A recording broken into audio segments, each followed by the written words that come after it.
अब जैसे मैं एक ह्यूमन ज्योग्राफी का एग्जांपल लेता हूं, मैंने जब मैप की क्लास कराई थी तो उसमें ये बताया भी था, और आज इसमें मैं अलग अलग तरीके से इसको जोड़ने का प्रयास करूंगा। फॉर एग्जांपल जैसे हम बात करें तो अब जब हम मानव भूगोल में आते हैं तो हम ढेर सारे जनजातीय लोगों के बारे में पढ़ते हैं, ट्राइबल ग्रुप्स के बारे में पढ़ते हैं। आपको पता है कि क्वेश्चन वहां से अक्सर आता रहता है, क्योंकि ट्राइबल पीपल एक खास तरह के आर्ट एंड कल्चर को भी जन्म देते हैं, एक खास तरह के जो है वो कला और संस्कृति को भी जन्म देते हैं। अब अगर मैं भारत में पाई जाने वाली उन जनजातियों को अगर मैप करना शुरू करूं, उनके बारे में बात करना शुरू करूं, उनके आर्ट एंड कल्चर से आपको जोड़ सकूं, तो आपको विजुअलाइजेशन करने में बहुत आसानी होगी। साथ ही साथ इसमें जो कुछ नया आया है उसको भी हम समझ सके। जैसे लद्दाख क्षेत्र में जाते हैं और हम एक ऐसी जनजाति के बारे में बात करते हैं जो चांगथांग में रहता है, और ये कैसी है, ट्राइबल कम्युनिटी, खाना बदोश जनजाति। अगर कोई मेरा पुराना स्टूडेंट एनसीईआरटी का इसमें होगा तो जो ट्राइबल कम्युनिटीज के साथ साथ जो खाना बदोश यानी नोमैडिक हैं ये सारे के सारे। सो नोमैडिक्स कैसे काम करते हैं, नोमैडिक्स यानी खाना बदोश क्यों होते हैं वो खाना बदोश, क्या रीजन होता है कि उनके पास अपना परमानेंट सेटलमेंट नहीं होता और वो उनके पास परमानेंट इकोनॉमिक सिस्टम डेवलप नहीं होता है। तो आज वो समझ गए होंगे कि मैंने इस शब्द के बारे में बताया था। तो बेसिकली इससे आपको क्या हुआ कि आपने एक ही जगह पर वो सारा का सारा सिस्टम देख लिया, कौन कौन से सेगमेंट है। आप अरुणाचल प्रदेश में जाते हैं और एक ऐसे जनजाति, ऐसे ट्राइबल कम्युनिटी के बारे में जानते हैं जो मोन्यूल क्षेत्र में, पहाड़ी क्षेत्र में, जो चीन के साथ लगने वाली सीमा है, वहां पर वो अपना निवास करता है। इसी तरह अगर हम बात करें, ठीक है, एक अब उड़ीसा में जाते हैं और उड़ीसा में एक सपेरा, ठीक है, स्नेक चार्मर्स, एक ऐसा खाना बदोश, ये भी जो है वो लगातार नोमैडिक्स हैं, चलते रहते हैं। और 2015 में जिनको अनुसूचित जाति, ठीक है, अनुसूचित जाति शेड्यूल कास्ट में इनको जो है जोड़ा गया है, और यहां पर ये बेसिकली जो है वो बहुत पुराना एक समुदाय है जिनका स्नेक चार्मिंग का एक बहुत बड़ा आर्ट है, सांप पकड़ने के विशेषज्ञ के रूप में ये जाने जाते हैं। क्लियर है। इसी तरह अगर मध्य प्रदेश में चलते हैं तो बैगा जनजातियों का प्राकृतिक आवास रहा राष्ट्रीय पार्क, वो नेशनल पार्क जहां पर एक खास तरह की जनजाति रहती है जो संरक्षित है, वो बैगा जनजाति। तो वो जगह कौन सी है और उसके बारे में हम क्या ले सकते हैं बात। मणिपुर की अगर हम बात करें तो यहां पर ऐसी आदिवासी बस्तियां जो पैती, हमार और गंगते, पैती, हमार और गंगते जनजातियां कहां पर रहती हैं, इनकी क्या खास बात है, ठीक है। तो मेरी क्लास हिंदी और इंग्लिश दोनों में होती है, राइट, इसमें टेंशन लेने की जरूरत नहीं है, हिंदी और इंग्लिश बोथ। अगर मैं साउथ में आता हूं, केरल में, तो एक आदिवासी जनजाति रहती कुमली। अब आपको यह पता चल जाएगा कि ये बेसिकली कहां रह रही, इनकी क्या खास बात है, इनका कल्चरल सेटअप क्या है, ये किस तरह के नृत्य, किस तरह का आर्ट एंड कल्चर ये अपने साथ कैरी करते हैं। यही केरल में अगर हम बात करें तो मुथुवन, ठीक है, एक ऐसी ट्राइब जिसका नाम मुथुवन है, और वो बेसिकली जो हमारे वाइल्ड लाइफ सेंचुरीज हैं, जो वन्यजीव अभ्यारण्य है, वहां रहती हैं। तो इनका क्या, ये पूरे ज्योग्राफी का हिस्सा है जिसको आप विजुअलाइज करते हुए इसको देख सकते हैं। गांधीनगर की बात करें, गुजरात के आसपास की, तो एक खास तौर पे एक जो है वो चरवाहा समुदाय है, एक हर्डर है यहां पे, जो बेसिकली कहां पर, बन्नी घास भूमियां। तो अगर मैं तुमसे पूछूं कि बन्नी ग्रासलैंड्स, ये ग्रासलैंड्स हैं, एक खास तरह का क्लाइमेटिक सेगमेंट्स होता है, वो कहां पाया जाता है और ये चरवाहा समुदाय कहां रहता है। तो ज्योग्राफी पढ़ने का एक तरीका आपके पास ये भी है कि आप मैपिंग के माध्यम से ज्योग्राफी पढ़ सकते हैं। फॉर एग्जाम्पल मैं हिस्ट्री की बात करता हूं, अब मैं हिस्ट्री के बारे में बात कर रहा हूं और कल मैं यहां पर आपको इसके बारे में एक डिस्कस करना शुरू करूंगा। आपने बहुत सी चीजों के बारे में सुना होगा, फॉर एग्जांपल सुवर्ण रेखा नदी हो गई। हमने इतिहास में ये चीज देखते हैं हम बार बार कि नदियों के आसपास हमारी मानव बस्तियां बसती हैं, हमारा कल्चरल सेटअप होता है, हमारे सांस्कृतिक, हमारे कल्चरल, हमारे व्यावसायिक जो हमारे सेगमेंट्स है वो यहां पर हमारे डेवलप होते चले जाते हैं। आपने बादामी का नाम सुना होगा, आपने हिस्ट्री में बहुत बार बार इसका नाम सुना होगा, क्या खास बात है इसकी, ठीक है। आपने बड़ौदा का नाम सुना होगा, आपने तमाम जो है, और काली सिंध के आसपास का जो बेस नगर का इलाका, विदिशा का नाम आपने सुना होगा। खासियत क्या होती है इनकी, नदियों के किनारे ये नगर क्यों रहे हमारे, इनका महत्व क्या है हमारे जीवन में। तो इसके माध्यम से हम लोग जो है art and culture, geography, human geography, इन सबको हम एनवायरमेंट, इन सबको लगातार जोड़ सकते हैं, राइट। जैसे बन्नी घास भूमियों के बारे में बात करें तो ह्यूमन इंटरवेंशन की वजह से हम ज्योग्राफी पढ़ रहे हैं, लेकिन मानव की जो है बसावट की वजह से खेत बनाए जा रहे हैं और वनों को काटा जा रहा है। नतीजा हो रहा है कि बन्नी घास भूमियों को लगातार बहुत नुकसान हो रहा है। तो गुजरात में उन बन्नी घास भूमियों के नुकसान होने की वजह से, उस क्षेत्र में मानव के प्रवेश होने की वजह से जो यहाँ की जो बेसिक जनजाति है उनका भी आवास क्या हो रहा है, नष्ट होता चला जा रहा है। इसकी वजह से आप लगातार जो है वो एक पॉइंट से दूसरे पॉइंट में इंटर करते चले जा रहे हैं। यही इस समय समय जो सबके लिए शुरुआती मेरी क्लास होगी वो इसी तरह की क्लास होगी, जहां पर मैं आपको मैपिंग जो है दूंगा, मैपिंग से लिंक करूंगा, आपको पूरी जर्नी यानी एनवायरमेंट की जर्नी, ज्योग्राफी की journey, human geographic journey, art and culture और हिस्ट्री, ये सब एक साथ कनेक्ट होती चली जाएगी। सब्जेक्ट को आप कनेक्ट करना सीख जाएंगे और आप एक पॉइंट से दूसरे पॉइंट पे एंटर कर जाएंगे। ठीक है, तो अब इस तरह से क्या होगा, आपको एक बहुत लार्जर डायमेंशन में, इसके बाद जब हम एनसीईआरटी में एंटर करेंगे तो वहां आपको लार्जर डायमेंशन में आपको इसके बारे में पता चलना शुरू हो जाएगा। क्वेश्चन कहीं बाहर से नहीं आएंगे। आप अभी कुछ दिन बाद ये कहना शुरू हो गए, सर ये एग्जाम में आपके डायरेक्टली क्वेश्चन फंसे, आपने इसके सैकड़ों मैसेज इस तरह मेरे पास किए हैं। लेकिन पढ़ने का तरीका हमें बदलना पड़ेगा। हमें वो पारंपरिक तरीके से अंडरलाइन कर करके लिखने की बजाय हमें बीटीएल पढ़ना पड़ेगा, बिटवीन द लाइन। हमें नोट्स भी अब उस तरह से पैराग्राफ वाले नहीं बनाने पड़ेंगे, हम LWMI में जाएंगे। इसके बाद हम मैपिंग बेस पे इंटरलिंकिंग करेंगे, हम जर्नी समझेंगे, हमें सब कुछ समझ में आएगा। इसके बाद जब मैं मैपिंग की पूरी क्लास करूंगा, मैं प्रागैतिहासिक काल से लेकर जब वर्तमान समय तक आऊंगा, हिस्ट्री आपके दिमाग में छप चुकी बिल्कुल होगी, यानी आपके पास पूरा डायग्राम होगा, आपके पास छोटे छोटे पॉइंट्स होंगे। अब जब हम हिस्ट्री एनसीईआरटी में, चूंकि एनसीईआरटी की हिस्ट्री बहुत लार्जर है, बहुत बड़ी है, और वहां जब हम प्रवेश करेंगे तो आपको समझ में आएगा सर किस बारे में बात करें, क्योंकि वो आपके पास है। जब वो इमाम नगर की बात करेंगे, जब वो हड़प्पा, लोथल, इनकी बात करेंगे और वर्तमान समय के साथ जोड़ेंगे, तो आपके लिए वो आसान होगा, आपके लिए वो समझना। बलूचिस्तान की बात हो रही, कहां था ये बलूचिस्तान, क्या खास बात थी, क्यों वहां पर ब्राह्मी लिपि पाई गई, अगर आप पढ़ेंगे अशोक ने क्यों उसका प्रयोग किया था, क्या रीजन था, वहां खनिज पाए। आज वर्तमान समय की जो चीजें हैं उसको आप इतिहास से जोड़कर देख सकते हैं, राइट। तो इसके लिए आपको बहुत ही ज्यादा इंपॉर्टेंट जो है वो ये प्रोस्पेक्ट रहेगा। तो इस तरह से मैं मैपिंग क्लास के साथ आपको पहले जोड़ूंगा, ये 8 से 10 क्लासेस में। ये मेरी तरफ से इस बार आपके लिए एक्स्ट्रा है। शुरुआत में आपको उलझन हो सकती है, लेकिन धीरे धीरे आपको जब पूरी ज्योग्राफी विजुलाइज हो जाएगी, पूरी हिस्ट्री विजुलाइज हो जाएगी, तो आपको समझ में आएगा अच्छा अब सर के साथ चलने में और मजा आएगा। फिर जब वहां आपको कनेक्ट करता जाऊंगा तो धीरे धीरे वो चीजें हमारे लिए बहुत आसान हो जाएंगी, राइट। इंटरडिसिप्लिनरी अप्रोच क्या होता है? इंटरडिसिप्लिनरी अप्रोच ये होता है कि आप एक सब्जेक्ट से दूसरे सब्जेक्ट, बहुत अच्छा क्वेश्चन है कि आप कैसे जा सकते हैं। फॉर एग्जांपल, अगर मैं इकोनॉमी पढ़ रहा हूं और इकोनॉमी में मैं एक ऐसे समाज के बारे में पढ़ रहा हूं, इकोनॉमी स्लो है, फॉर एग्जांपल इंडिया में फार्म लॉ को लेकर इतनी बात हो रही, कृषि कानूनों को लेकर, बहुत अच्छा क्वेश्चन इन्होंने पूछा, जवाब पहले इनका सुनो। लेकिन सवाल है कि अगर आप पुरानी किताबों से पढ़ना शुरू करेंगे, आप पुरानी एनसीईआरटी उठा लें या कोई भी बुक उठा लें, तो भारत को एक कृषि प्रधान देश कहा गया, हां या ना, मुझे आप जवाब चाहिए आपसे। भारत को एक कृषि प्रधान देश कहा गया है, ये एग्रीकल्चर डोमिनेंट कंट्री है, जहां भारत की 55% आबादी जो है वो कृषि में संलग्न है। और अगर आपने, अब देखिए मैं आपको एग्रीकल्चर पढ़ा रहा हूं, मैं आपको एक सेगमेंट बता रहा हूं। अब सवाल यह है, जब इन्होंने बहुत अच्छा क्वेश्चन पूछा, इसका जवाब भी इनको उतना अच्छा मिलना चाहिए, अंतर विषय क्या होता है, कैसे, क्यों मैं जो है मैपिंग के थ्रू इसको इंटरलिंक करने जा रहा हूं। तो मैं एग्रीकल्चर की बात कर रहा हूं, छोटा सा एग्जांपल ले लेते हैं। मेरे बच्चे जो अभी पढ़ चुके हैं वो जानते हैं कि मैंने क्या बात की, उसको लिंक कर लेंगे, मुझे बहुत कॉन्फिडेंस उनके ऊपर। अब एग्रीकल्चर जो है, जैसे ही आप इकोनॉमी में आते हैं, इकोनॉमी में आपको पता चलता है ये प्राइमरी सेक्टर है, प्राथमिक क्षेत्र है, यानी ये उद्योगों में प्रथम आता है, ठीक है। पहला ये होता है primary, secondary and tertiary. Economy में आपको पढ़ाया जाता है कि 3 क्षेत्र अर्थव्यवस्था के होते हैं, प्राइमरी जिसको एग्रीकल्चर कहते हैं, सेकेंडरी जिसको उद्योग कहते हैं, और टर्सरी जिसको सेवा क्षेत्र कहा जाता है। क्लियर हो गया? अब आप यहां पर समझ गए। तो एग्रीकल्चर में आपने देखा कि अगर आप हिस्ट्री पढ़ते हैं, अब जैसे मेरे बच्चों ने जब हिस्ट्री मेरे साथ पढ़ी, प्रॉब्लम के लिए आपको इतिहास उठाना पड़ेगा कि लैंड तो यार किसी के पास बची नहीं, और उससे भी पहले आपको कंपनी के शासन पे जाना पड़ेगा कि कैसे उन्होंने भारत की जो हस्तशिल्प है, भारत का जो सेगमेंट है, वो बर्बाद कर दिया।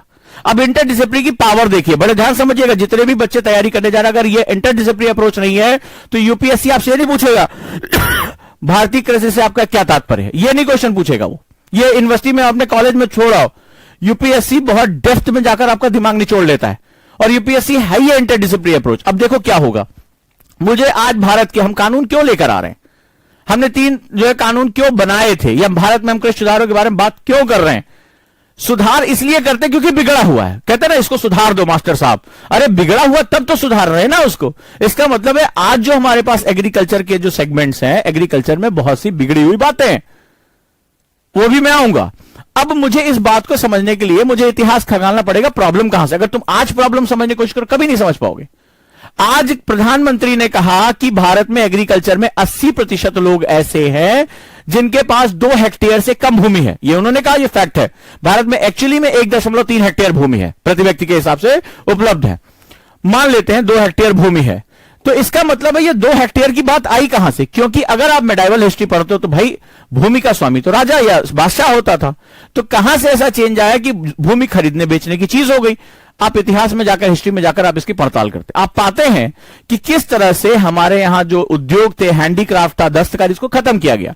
लैंड के ऊपर प्रेशर बढ़ा, एग्रीकल्चर नीचे आ गया और एग्रीकल्चर को फिर खरीदने बेचने की चीज कर दी गई। और वहां पर जो है वो अंग्रेजों ने जो तमाम जमींदारी व्यवस्था और इस तरह की व्यवस्था की, लैंडलॉर्ड वो लेकर आए। उससे क्या हुआ, धीरे धीरे जो काश्तकार था, जो पीजेंट था, किसान नहीं, फार्मर नहीं, पीजेंट जो था, वो धीरे धीरे क्या हुआ, निचुड़ता चला गया। ठीक है, और एक व्यवस्था आती ऐसी चली गई जहां सप्लाई चेन लंबी हो गई, बहुत लंबा। अंग्रेज जमींदार को जमींदार, साहूकार को साहूकार, कृषक को नोचना शुरू कर दिया। तो वो बीमारी आती चली गई। आजादी के बाद इसको एड्रेस किया जाना था, नहीं एड्रेस कर पाया। 2 तरह से एड्रेस होना था। एक होता है प्रत्यक्ष। अब ध्यान से देखो, इकोनॉमी को समझने के लिए भी अब तुम्हें आजादी के बाद का इतिहास पढ़ना पड़ेगा। अब आगे इसमें तुम्हें क्या करना है, रिफॉर्म करना है। अब ध्यान से समझते जाओ, ये कितना बवाली मैं तुम्हारे सामने लिखूंगा और एनसीईआरटी में तुम्हें कैसे पकड़ना, चाहे खुद से पढ़ो, मेरे साथ पढ़ो, कैसे भी पढ़ो, लेकिन पढ़ना तुम्हें ऐसे ही है। नहीं तो इंटरडिसिप्लिनरी अप्रोच नहीं क्रिएट कर पाओगे तो कभी नहीं समझो। अब जो बोर्ड पे होने जा रहा है उसको ध्यान से देखो कि मुझे रिफॉर्म करना है, मुझे सुधार करने हैं। सुधार 2 होंगे, एक प्रत्यक्ष होगा, डायरेक्ट, जैसे आप फॉर्म लॉ लेकर आए थे, आप बिल लेकर आए थे, आपने 3 कानून बनाए। इससे पहले भी तमाम कानून, एमएसपी पे बात चल रही है, तमाम तरह की, मैं इसके लेफ्ट में नहीं जाऊंगा कौन सही कौन गलत है। और दूसरा एक होता है अप्रत्यक्ष। प्रॉब्लम क्या है? प्रॉब्लम कहता है कि एग्रीकल्चर में जो लैंड है उसके ऊपर प्रेशर बहुत ज्यादा है। भाई जब मेरे पास 2 हेक्टेयर जमीन ही है तो मैं क्या नंगा, क्या नहाएगा, क्या निचोड़ेगा? वही वाली हालत हो गई है। देश का 80% किसान, वो भी हमारा 80%, समझ रहे हो? भारत की 55% जो आबादी है वो कृषि क्षेत्र में संलग्न है, उसका 80%। सोचो कई देशों की आबादी से ज्यादा, इतना जो है उसके पास अपनी गरीबी से निकलने का कोई रास्ता नहीं, क्योंकि लैंड ही उसका बेस है।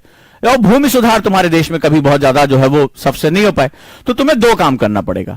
जहां से बात बिगड़ी है वहीं सुधारनी पड़ेगी। बिगड़ी क्यों थी? बिगड़ी इसलिए थी कि वहां के राजे महाराजाओं को अंग्रेजों ने खत्म किया, उनको पेंशन देकर किनारे कर दिया। ठीक है, और जितने भी दस्तकारी थी उन्होंने अपना बाजार भारत को बनाने के लिए, भारत को बर्बाद कर देने के लिए उन्होंने भारत के हैंडीक्राफ्ट को, भारत के कुटीर उद्योग को खत्म कर दिया, कॉटेज इंडस्ट्री को, और सारे के सारे लोग आ गए लैंड पे।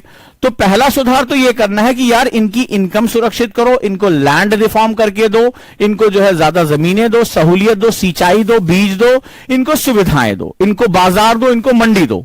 दूसरा अप्रत्यक्ष यानी इनडायरेक्ट तरीका यह है कि इसमें से लोगों को निकालकर इंडस्ट्री में लेकर चले जाओ। भाई मुझे क्या जरूरत है खेती करने की अगर मेरे इंडस्ट्रियलाइजेशन बहुत अच्छा रहा? चाइना का मॉडल देख लो, चाइना अपनी बड़ी से बड़ी आबादी को इंडस्ट्री में कन्वर्ट करा ले गया, तो लैंड के ऊपर प्रेशर क्या हो गया, कम हो गया। यह सर्विस सेक्टर में लेके चले जाओ, सेकेंडरी या टर्सरी में लेकर चलो, ये इनडायरेक्ट है। तो ये क्या करेगा, ये खींचकर वहां से लोगों को निकाल देगा, लैंड पर व्यक्ति जो है वो ज्यादा से ज्यादा अवेलेबल होगी। तो ये 2 तुम्हें काम करने थे। प्रत्यक्ष रूप में तुम्हें ढेर सारी चीजें करनी थी, आपको उसको लैंड देना था, उसको जो है वो क्या करना, मार्केट देना था। और सबसे बड़ी बात अब मैं बात करने आ रहा हूं, और वो सबसे बड़ी बात थी, अब ये तो कहेंगे साहब इकोनॉमी आप पढ़ा रहे हैं, आ जाओ। जब हम प्राइमरी सेक्टर है, प्राथमिक सेक्टर है, और इसको हम उद्योग कहते हैं, तो उद्योग में पहली शर्त होती है, उद्योग में चाहिए होता है निवेश। निवेश का मतलब होता है इन्वेस्टमेंट। उद्योग में चाहिए होता है निवेश। क्यों करते हैं? Why we do investment? Because of value addition. हम किसी भी चीज में वैल्यू एडिशन करते हैं। किसी भी राष्ट्र में वैल्यू एडिशन यानी मूल्यवर्धन सबसे जरूरी शर्त होती है। मूल्यवर्धन का मतलब होता है पॉजिटिव वे में जाना। ठीक है भाई, आपने किया तो आपको निवेश यानी इन्वेस्टमेंट करना पड़ेगा, आपको वैल्यू एडिशन करना पड़ेगा। जब वैल्यू एडिशन शब्द आप सुनते हैं तो आपको लगता है अच्छा ये हमने पैसा लगाया घटाक से, इधर जो है इधर हम आलू डालेंगे उधर सोना निकलेगा। ठीक है, तो यहां हम क्या करेंगे, निवेश करेंगे, वैल्यू एडिशन नहीं। वैल्यू एडिशन के भी डायमेंशंस होते हैं। वैल्यू एडिशन में पहली शर्त होती है, मान लीजिए वैल्यू एडिशन आपको करना है, आज आप किसी गांव देहात में है, आज आप सोच रहे हैं एनसीईआरटी बहुत कठिन है, लेकिन आपने आईएएस बनने का सपना देख लिया। अब मैं कितने भी नए तरीके, मैंने कहा एलडब्ल्यूएमआई नोट्स बनवाऊंगा, मैं तुमसे कह रहा हूं इंटरडिसिप्लिनरी पढ़ाऊंगा, मैपिंग भी करा रहा हूं, बीटीएल भी करा रहा हूं, लेकिन आप कुछ नहीं करना चाहते। आप कह रहे नहीं सर हम तो आंख बंद करके सोते रहेंगे आराम से, बस आप पढ़ाइए, आप पढ़ाइए, आप बताइए आईएएस बनने के नहीं। अब आप में से कोई पूछ ले यानी अगर पहली शर्त क्या है वैल्यू एडिशन की, पहली the first condition of the value addition is self involvement. ध्यान से समझो, सेल्फ इन्वॉल्वमेंट। क्वेश्चन है एक मेरा, प्रधानमंत्री ने कहा कि हम देश के कुछ लोगों को समझा नहीं सके फार्म बिल क्या है, बट आप इनके लिए रोना रो रहे हैं 80% किसान। कहां है वो किसान जो अपने जीवन में परिवर्तन करना चाहते हैं? क्यों वो बिल के सपोर्ट में नहीं आ रहे? जब ये उनके जीवन में परिवर्तित होगा, जब जो भूमिपति हैं, जो लैंडलॉर्ड्स हैं, उनसे जमीनें ली जाएंगी, जो है वो दूसरों खेतों पे काम कर रहे हैं, उनके लिए अपने लिए सुविधाएं होंगी, तो उनको आगे बढ़ना चाहिए था ना। वो चाहे आंदोलन में आए चाहे ना, लेकिन कृषि में सुधार की पहली जिम्मेदारी किसकी है कि मुझे नई फसलें लेनी है। आज के बहुत से यूथ है जो एग्रीकल्चर मार्केट में एंटर कर रहे हैं, वो पढ़ रहे हैं, लिख रहे हैं, अच्छी तरह से खेती कर रहे हैं, organic farming, hydroponics, organic farming, वो बाहर बेच रहे हैं उसको। तो पहली जिम्मेदारी वैल्यू एडिशन की किसकी है? मान लो मैं तुम्हें लाख गला फाल के पढ़ा दूं, मैं तुम्हें बेस्ट से बेस्ट पढ़ा दूं, लेकिन अगर तुम तैयार नहीं, सेल्फ इन्वॉल्वमेंट नहीं कर, तुम्हें पढ़ ही नहीं रहे हो, तुम सुन ही नहीं रहे हो, तो फिर जब पहली शर्त तुम सेल्फ जो इन्वॉल्वमेंट नहीं कर रहे हो, यानी तुम खुद जो है शुरुआत नहीं कर रहे हो, तो कभी भी वैल्यू एडिशन की शुरुआत नहीं हो सकती, नहीं हो सकती। सरकार क्या कर रही है, गवर्नमेंट ऑर्गेनाइजेशन क्या कर रही है, डजंट मैटर। जब तक, याद रखिएगा, जब तक आप शुरुआत नहीं करते हैं, तब तक आप कभी भी वैल्यू एडिशन की शुरुआत नहीं कर सकते। और कोई भी अर्थव्यवस्था, आज की सबसे प्रगतिशील अर्थव्यवस्था है वैल्यू एडिशन बेस्ड अर्थव्यवस्थाएं होती, याद रखिएगा। जितनी भी इकॉनमी है वैल्यू बेस्ड यानी मूल्यवर्धन बेस्ड इकॉनमीज होती हैं। इसीलिए हम स्किल नॉलेज पर इतना ज्यादा फोकस कर रहे हैं, टेक्नोलॉजी पे फोकस कर रहे हैं, R&D पे फोकस कर रहे हैं। आज भारत जैसा देश जो वैक्सीन बनाकर पूरी दुनिया को निर्यात कर रहा है, ये उसकी क्या है, वैल्यू एडिशन है। क्या हमारे पास वैक्सीन बनाने के तत्व नहीं थे? बिल्कुल थे। क्या ICMR जैसी एजेंसीज नहीं थी? बिल्कुल थी। वैज्ञानिक भी थे, तत्व भी थे, वैक्सीन हम बनाते थे। बट क्या किया राष्ट्र ने? वैक्सीन बनाया और वैल्यू एडिशन किया। अब सोचिए, अगर 100 करोड़ डोज हमें बाहर से आयात करना पड़ता, हमारी हालत खराब हो जाती, हर तरह से हम मारे जाते। लेकिन आज हम न सिर्फ अपने लोगों की जरूरतें पूरी कर रहे हैं, हम निर्यात कर रहे हैं। यह होता है वैल्यू एडिशन। लेकिन जब तक आप इन्वॉल्वमेंट नहीं करेंगे, तब तक आप कभी भी वैल्यू एडिशन की शुरुआत नहीं करें। इसके बाद आता है गवर्नमेंट इंटरवेंशन, सरकारी जो प्रवेश होता है। इसके बाद होता है मार्केट यानी बाजार, और चौथा होता है तकनीक यानी टेक्नोलॉजी। ये चार जब मिलते हैं तब वैल्यू एडिशन की शुरुआत होती है। लेकिन आप एक ऐसे समाज में, अब आ जाइए इकोनॉमी से निकलकर सोसाइटी में। अब देखिए इंटरडिसिप्लिनरी अप्रोच कैसे होता है।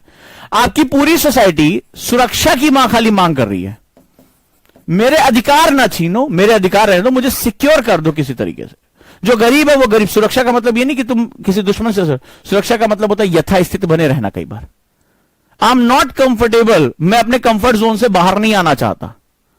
मैं किसान हूं, मैं तुमसे मांग लूं 5 साल बाद मेरा कर्ज माफ कर दो। मैं किसान हूं, देश का किसान। कहते हैं भारत की खेती मानसून का जुआ है। भाई राजनीति भी कितने गंदे शब्द इस्तेमाल करती है। अरे मानसून का जुआ है, तुम 50 साल से बदलता चल रहे हो, उसको नहर बना के नहीं दे पा रहे हो, उसको सिंचाई सुविधा नहीं दे पा रहे हो। भारतीय कृषि घाटे का सौदा है, आपने कई किताबों में पढ़ा होगा। तुम बता ही रहे हो कि ये उद्योग डूबने के लिए बना, जब तुम उसको बार बार बोल रहे हो घाटे का सौदा, तो कहां से अपने लिए वैल्यू एडिशन करेगा? यानी सोसाइटी अगर प्रोग्रेसिव नहीं है, सोसाइटी में इनोवेशन नहीं है, सोसाइटी में प्रोग्रेस नहीं है, रिस्क टेकिंग सोसाइटी नहीं है। देखो, सुरक्षा से निकलने के लिए रिस्क लेना पड़ता है कि चलो कुछ नई फसल ट्राई करते हैं, कुछ नया तरीका देखते हैं, कुछ नया उगाते हैं। बहुत साल से गेहूं चावल उगा लिया, तो रिस्क टेकिंग सोसाइटी होती है। रिस्क से इनोवेशन बढ़ता है, इनोवेशन तुम्हारी लाइफ का हिस्सा बनता है और हमारी प्रोडक्टिविटी बढ़ जाती है। बड़ा सिंपल सा फंडा है। तो आप एक ऐसे समाज की परिकल्पना करो जो जड़वत है, जो इनर्शिया के साथ है, वो बदलाव नहीं चाहता या बदलाव नहीं कर पा रहा है, ये बदलाव का विरोधी भी है। आपने देखा अभी क्या हुआ, बदलाव का विरोधी भी है, उसके पक्ष में भी बदलाव है तो भी उसका विरोध कर रहा है राजनीति के कारण। ये पूरे देश ने जो है सब कुछ देखा। तो अब ऐसी कंडीशन में क्या होगा? ऐसा समाज कभी भी वैल्यू एडिशन की शुरुआत नहीं कर पाया। फॉर एग्जाम्पल है, तो आपसे आपने कहा पिताजी मुझे एक उद्योगपति बनना है। आज की डेट में बहुत से यूथ हैं, बहुत अच्छा काम कर रहे हैं, यूनिकॉर्न इंडिया में जा रहा है। अब पिताजी जो है वो ये सोच के बैठे थे कि तुम सरकारी नौकरी हर हालत में करोगे, भले चाहे तुम तृतीय श्रेणी जो है वो सरकारी कर्मचारी बनो, कोई दिक्कत नहीं है, तभी शादी होगी तुम्हारी, तभी अच्छा तुम्हें दहेज मिलेगा। उन्होंने ढेर सारे सपने देख रखे। तुम पहुंचे उनके पास, बोला पिताजी मैं अपने दम पर कुछ करना चाहता हूं। पिताजी ने चप्पल निकाली, बोले फिर से बोलो क्या कह रहे थे। अब तुमने उनके हाथ में 9 नंबर की पैराग्राउंड देखी, अपने सपने अपने थूक के साथ घटक लिए। बोले अब नहीं पिताजी, हम कुछ नहीं कह रहे थे, हम कह रहे थे वो क्या नाम है, बैंक पीओ फॉर्म निकला, हम भरने जा रहे हैं। होता है हमारे समाज में, जैसे ही आप उनको कुछ कहते हैं तुरंत बोलते हैं अरे सरकारी नौकरी कर लो। अभी आप ज्यादा नहीं, पेटीएम के जो सीईओ हैं, आपने देखा कि भारत में सबसे बड़ा जो है वो आईपीओ खुला, सबसे बड़ा अभी तक का। उन्होंने खुद कहा कि मेरे पिताजी ने कहा ये क्या यार, ये नौटंकी वोटंकी कर रहे हो, कोई सरकारी नौकरी ज्वाइन कर लो। क्योंकि सरकारी नौकरी का मतलब होता है सुरक्षा, सिक्योरिटी, और समाज सिक्योरिटी देता है। भैया कोई लड़की नहीं देगा तुम्हें शादी करने के लिए, क्योंकि वो सिक्योरिटी देख रहा है, दामाद जी सिक्योर है कि नहीं है। तो अब ऐसी कंडीशन में जब ऐसा समाज जब सिक्योरिटी देख रहा हो, रिस्क टेकिंग नहीं है, तो इनोवेशन कहां करेगा। अगर पेटीएम के सीईओ ने अपने पिताजी की सुनी होती तो आज आप शेखर का नाम ही नहीं सुनते कहीं। आज भारत का सबसे बड़ा आईपीओ, और उन्होंने कितने युवाओं को प्रेरित किया होगा, यार हम भी कुछ अपना कर सकते हैं। आज यही कारण है पेटीएम की सक्सेस के बाद अगर आप देखेंगे भारत में फिनटेक्स यानी कि फाइनेंशियल टेक्नोलॉजीज इंडिया में, पूरी दुनिया में नंबर 1 हम पहुंच गए। सबसे ज्यादा पूरी दुनिया में यूनिकॉर्न जो पैसा ले रहे हैं वो फिनटेक्स में ले रहे हैं, फाइनेंशियल टेक्नोलॉजीज में ले रहे हैं। ये होती है सक्सेस स्टोरीज। जब आप रिस्क लेते हैं, जब आप खतरा मोल लेते हैं, तो आप ये समझिए मैं इकोनॉमी को सोसाइटी के साथ जोड़ रहा हूं, पॉलिटी के साथ जोड़ रहा हूं। तो ये जो जोड़ने की कला है, ये जो बोर्ड पे लिखा है, यही है यूपीएससी। ऐसा मत समझिएगा एनसीईआरटी केवल फैक्ट रटने का नाम नहीं है। अगर यूपीएससी को समझना चाहते हो तो एक पॉइंट को दूसरे पॉइंट से लिंक करना आपको आता होना चाहिए। और अगर ये जिस दिन आप सीख गए उस दिन आप खुद कहेंगे sir union public service commission मुझे कब बुला रहा है, मुझे बस उस दिन का इंतजार है। इतना कॉन्फिडेंस आ जाएगा। और यही मैं कोशिश करूंगा आपके साथ कि आप इस तरह की कॉन्फिडेंस के साथ ही आगे बढ़ें और अच्छे से अपनी पढ़ाई को करें। क्लियर है? तो मेरी बात आप लोगों को समझ में आई? बड़ा इंपॉर्टेंट है, बहुत इंपॉर्टेंट सेगमेंट है ये आपके लिए। तो यहां पर अगर आप करेंगे तो बहुत ही अच्छा रहेगा।